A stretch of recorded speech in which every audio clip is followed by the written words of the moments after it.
Ketua PSI yang juga putra bungsu Presiden Joko Widodo, Kaisang Pangarep, banyak mendapat dukungan dari parpol untuk maju di pilkada mendatang. Kamis lalu, Partai Golkar memberi sinyal dukungan pada Kaisang dengan menyodorkan kadernya Yusuf Hamka sebagai pendamping Kaisang jika maju di pilkada Jakarta. Nah, untuk mendukung tadi Mas Ketum, Mas Kaisang, seandainya beliau memilih Jakarta, saya siapkan kader Partai Golkar yang sudah memalang melintang di infrastruktur, yaitu Babah Alun. Mana Babah Alun? Kaisang juga mendapat dukungan dari Partai Gerindra untuk maju di Pilkada Jawa Tengah. Namun Kaisang belum menentukan pilihan apakah akan maju di Pilkada Jakarta atau Jawa Tengah. Tadi mengenai DKI, masih banyak waktu, sebenarnya masih 49 hari lagi. Jawa Tengah, saya terima kasih juga kepada Gerindra karena sudah membuka, saya berpasangan dengan Pak Ahmad Lutfi, tapi sekali lagi izinkan saya, karena nanti kan 27 Agustus ini masih 49 hari lagi, mohon ditunggu aja. Sementara itu, menantu Presiden Jokowi, Bobi Nasution, yang juga akan maju di Pilkada Sumatera Utara, hingga kini telah mengantongi dukungan 7 parpol.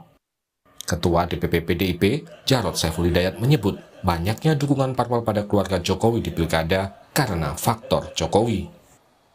Untuk Mas Bobi sudah dapat, itu karena Mas Bobinya atau karena mertuanya?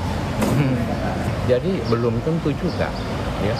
Pendukung partai yang banyak gitu, raksasa, gemuk gitu ya, super koalisi mana, super koalisi atau super apa ya, gemuk banget gitu ya, itu belum tentu juga. Karena yang menentukan kan rakyat juga. Di kesempatan lain, Jarod juga menyindir soal dinasti Jokowi. Jarod menyebut hanya di masa Presiden Jokowi, anak, menantu, dan keluarga lain disiapkan untuk terlibat politik. Sambil ini kita melihat sejarah ya, yang perlu dicatat, sejarah perpolitikan yang perlu kita catat bersama. Sejak masa Pak Jokowi inilah ya, anak-anak dan menantu sama keluarga terdekatnya itu terlibat aktif di ranah politik. Ya. Mulai dari anaknya, menantunya, mungkin cucunya, mungkin saudaranya akan disiapkan. Ya. Di dalam demokrasi prosedural,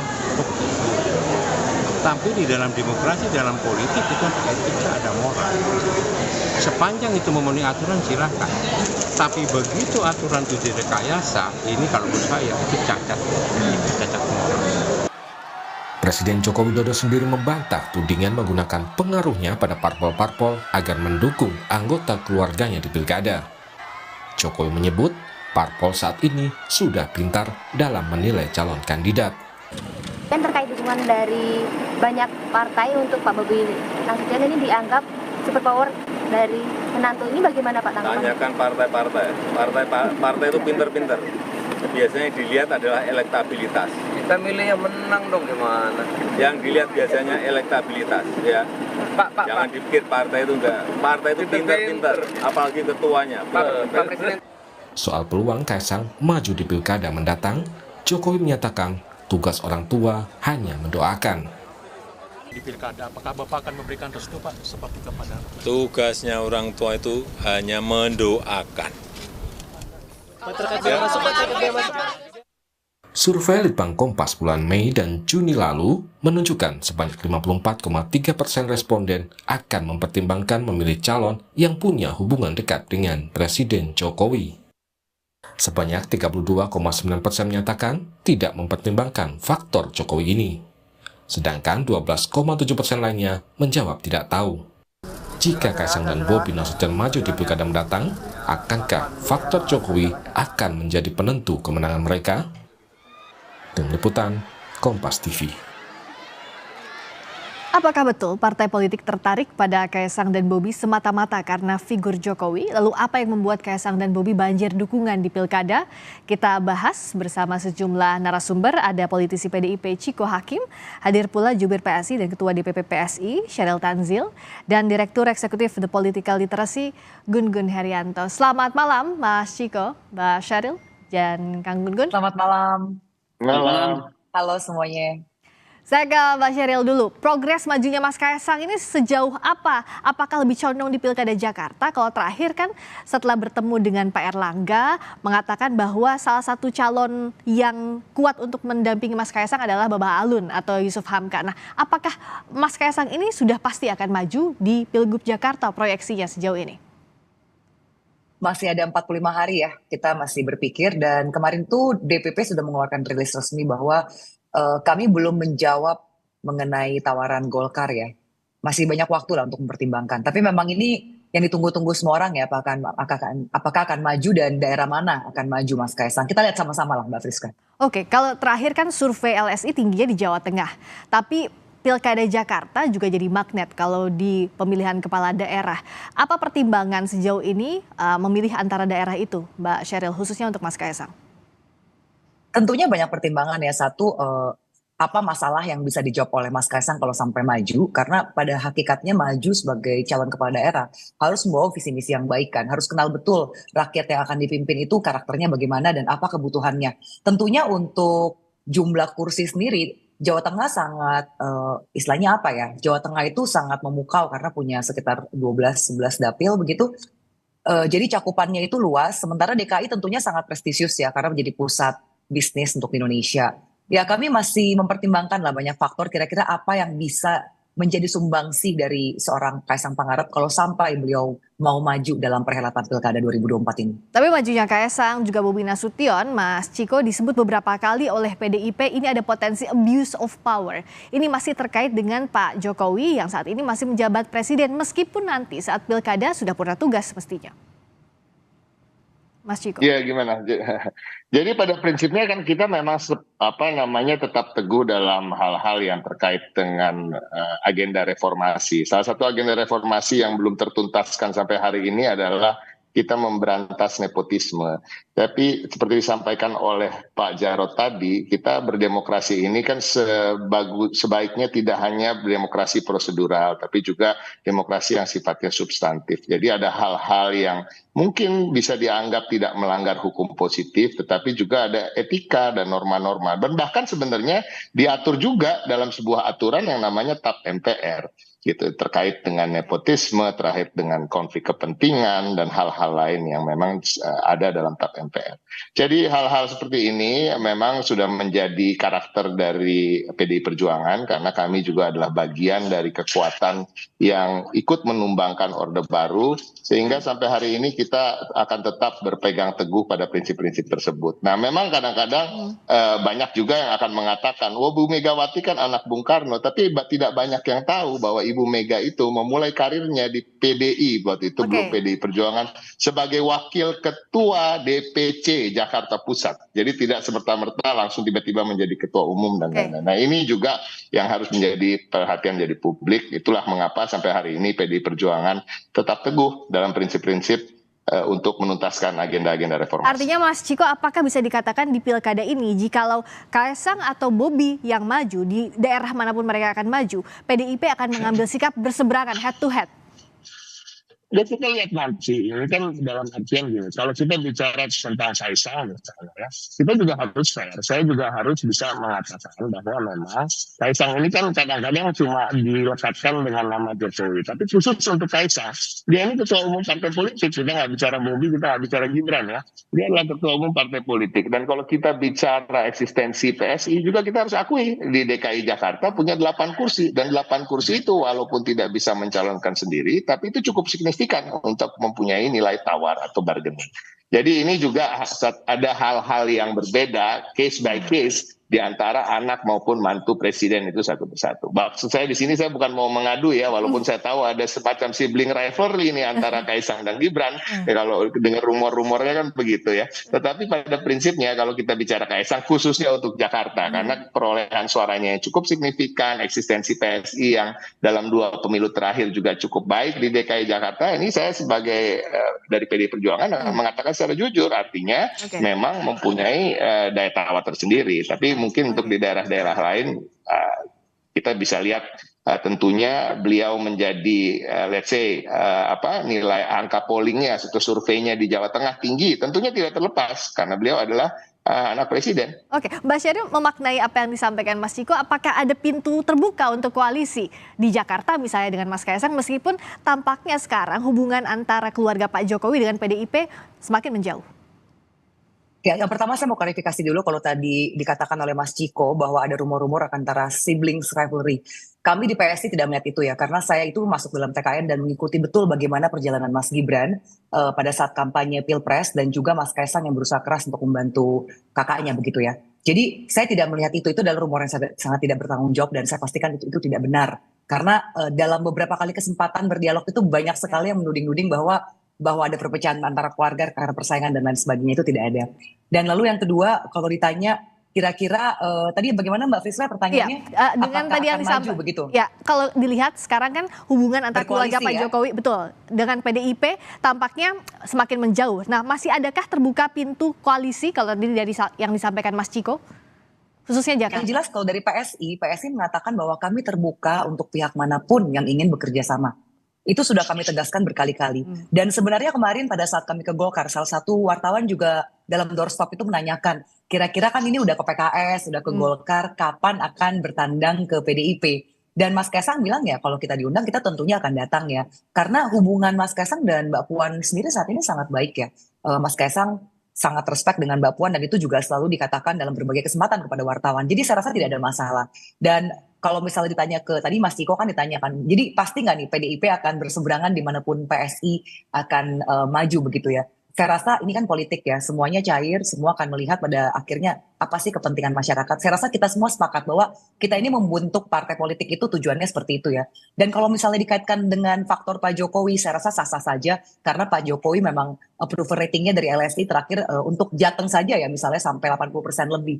Jadi saya rasa ketika orang puas dengan kinerja sosok Pak Jokowi, ini kinerja loh bahasanya ya.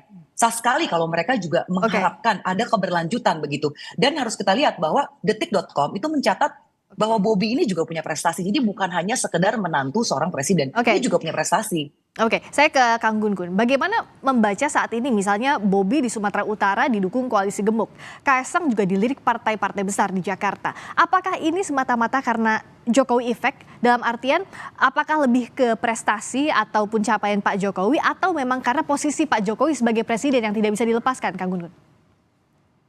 Bahwa daya tarik Pak Jokowi itu masih ada dalam konteks persepsi halayak, kita tidak bisa nafikan. Tetapi bahwa dalam maju pilkada itu banyak faktor.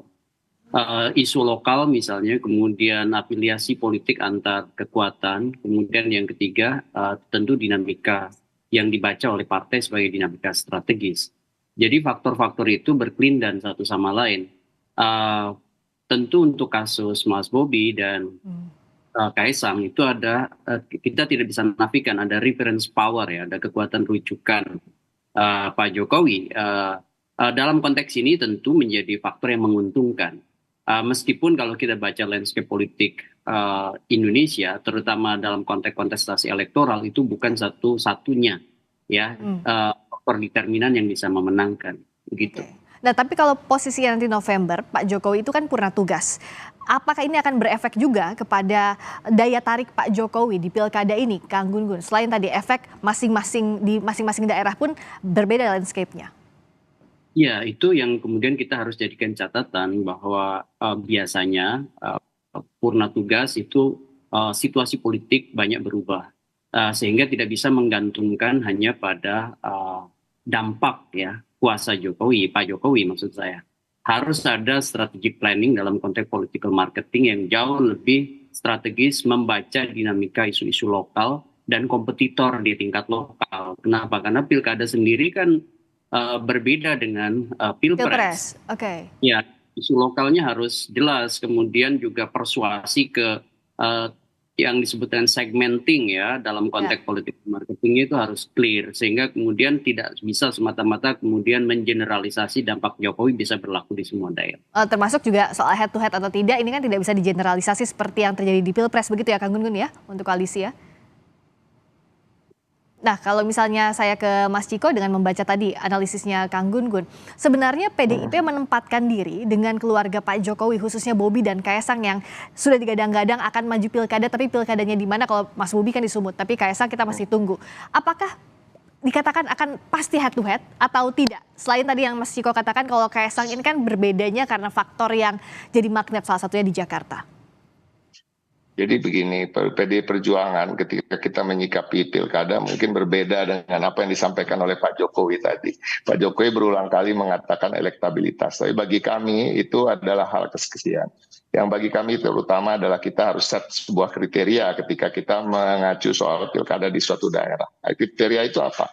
Ada kita harus memetakan permasalahan masyarakat di situ. Kita harus melihat permasalahan sosial. Kita harus melihat tantangan-tantangan ke depan daerah ke situ. Kalau kita bicara soal DKI Jakarta yang akan berubah menjadi DKJ misalnya. Jakarta yang tanpa berubah menjadi DKJ pun sudah menjadi satu daerah yang mempunyai problem begitu masif dan banyak permasalahan warga yang belum terselesaikan. Akan terjadi perubahan ketika berubah menjadi DKJ. Akan ada urusan terkait dengan aglomerasi. Ada hal-hal yang sifatnya shifting dari daerah yang mempunyai begitu banyak prioritas karena adalah daerah khusus ibu kota yang tidak lagi menjadi itu. Yang tadinya berpusat menjadi pusat pemerintahan, menjadi pusat perdagangan. Artinya apa? Kriteria yang utama tentunya adalah orang yang punya pengalaman dan rekam jejak yang jelas di bidang pemerintahan, yang pernah memimpin institusi yang cukup besar, dan juga mempunyai kompetensi, latar belakang pendidikan yang mumpuni, dan lain-lain. Nah ini kriteria yang kita set. Makanya di internal kami sedang mengerucutkan nama, dan nama-nama yang kami kerucutkan yang beredar di internal kami adalah nama-nama yang mumpuni yang tadi saya bilang memenuhi kriteria saya sebut. Nah kalau bicara soal itu hanya soal itu, saya rasa Kaesang belum masuk dalam pertimbangan kami. Kaesang belum masuk dalam tadi kalau dikatakan kalau mumpuni. Kita melihat dari sisi itu. Kalau kita melihat dari sisi tapi tentunya ada tadi kriteria lain. Tentunya seorang tokoh harus membawa sekian persen kan dukungan partai politik. Nah mungkin kalau dari sisi itu Kaesang bisa masuk karena PSI mempunyai nilai ya kan. PSI itu ada value lah di DKI Jakarta ini. Mas Syahril, kalau kita juga gimana Mas Ciko, silakan beresin dulu. Iya, jadi pada prinsipnya itulah kita lebih mengedepankan kriteria baru kita melihat sosok, karena kita tidak hanya melihat soal elektabilitas, ada integritas, ada kapabilitas, ada moralitas, dan hal-hal lain yang terkait dengan sosok seorang pemimpin. Tadi soal kriteria. Nah, Mbak Syahril gimana lihatnya? Kalau secara tadi mumpuni belum Kaesang, tapi ada daya tarik lain, misalnya soal kursi kalau di Jakarta, PSI. Saya tidak tahu ya apa yang menjadi kriteria internal penilaian PDIP. Jadi saya tidak bisa terlalu mengkritisi secara internal mereka. Tapi kalau dibilang tidak mumpuni, saya nggak tahu kriterianya apa. Yang jelas survei sudah berbicara, misalnya di Jateng. Dan survei itu dilakukan terbuka kepada masyarakat.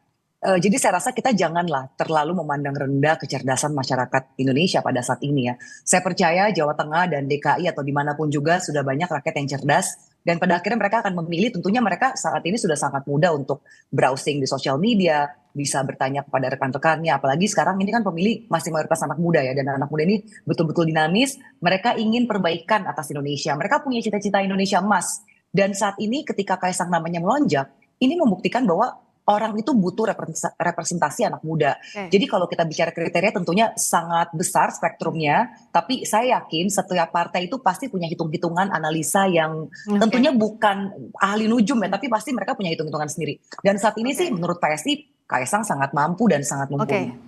Kang Gun-Gun terakhir, jadi kalau kita merangkumkan, membuat pointers, pertama untuk Kaesang lebih punya peluang besar di mana? Di Jawa Tengah atau Jakarta? Berikutnya, anak dan mantu Pak Jokowi, ini apa yang membuat daya tarik dilirik masing-masing partai kalau diurutkan dari yang paling yang paling menentukan sampai tidak faktornya? Silakan, Kang Gun-Gun. Untuk pertanyaan pertama, kalau melihat data, memang jauh lebih prospektif ketika Kaesang maju di Jawa Tengah. Ya, kalau itu yang kemudian jadi basis, ya kita bisa melihat probabilitas perolehan suaranya memungkinkan. Tetapi kalau DKI rasa-rasanya memang perlu satu kerja yang luar biasa ya, yang itu kemudian belum tentu juga partai yang kemudian sekarang berafiliasi di Koalisi Indonesia Maju itu benar-benar solid gitu. Ini juga agenda pertamanya yang kemudian diselesaikan. Apakah kemudian Kim dengan pasangan sebutlah Kaisang dengan Mr. X di DKI di DKI itu kemudian bisa didukung. Kemudian yang kalau bicara soal faktor lain ya selain faktor Jokowi, menurut saya memang ini sangat khas ya dari politik Indonesia bahwa figur yang kemudian dikenal artinya punya popularitas itu punya salah satu modal dasar selain itu, sehingga kemudian biasanya ada upaya untuk melakukan political publicity dan political marketing yang intens, dan ini tentu melibatkan ragam kanal termasuk media massa dan media sosial media, sehingga kemudian lambat tapi pasti ada kemudian brand itu bisa kemudian menjadi positif begitu kalau kemudian dikelola dengan baik begitu. Oke, kita akan lihat nanti seperti apa konfigurasinya untuk masing-masing anak maupun menantu Pak Jokowi di Pilkada. Terima kasih Mas Ciko, terima kasih Mbak Sheryl, terima kasih. Selamat malam.